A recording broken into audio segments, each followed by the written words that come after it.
Yes, so today is the kickoff for Bridging Innovation Week, which is a week-long series of events. And I am so excited to be here with the kids and celebrities doing an entrepreneurship activity. So it's really fun and hands-on. The kids are working with adults and they're learning while they're playing. So it was just a day all about showing that entrepreneurial mindset and being creative and innovative doesn't have an age limit. It doesn't matter how young you are or how old you are, it can still be fun, and there's lots of learning that can happen. They'll work with their partner to develop a prototype to help use their one arm to move something from one space to another space. So we're really working on, you're identifying a problem. This person only has one arm, and how do we help that person make their life easier? The kids will be working with the celebrity and working to build a prototype, and then a working, functioning prototype, and then they'll get to show it off at lunchtime.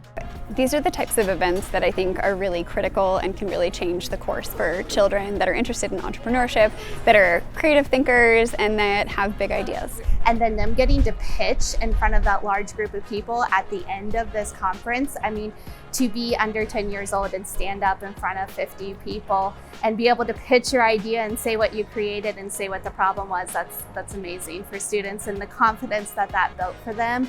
And it gives them an idea of, hey, maybe I want to invent something, or maybe I want to solve a problem, and that's obtainable. It's not that hard.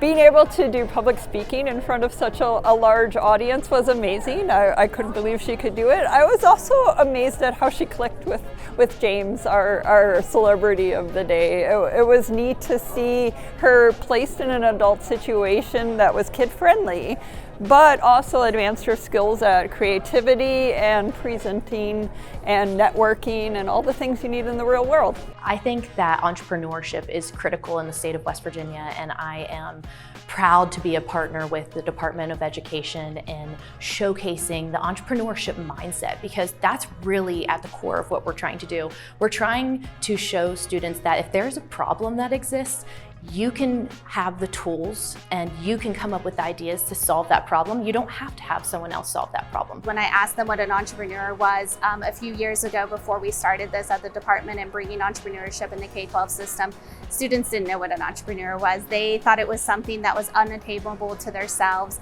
Today they were like, it's someone who invents something, it's someone who solves a problem. So they're really starting to see that it's an attainable career that they can approach, and that it's all just about finding a problem and being creative of a way to solve that. I think that these types of skills, and especially for a state like West Virginia, I think it's important for students and children to understand that there are lots of different ways that they can achieve success and what their life can look like.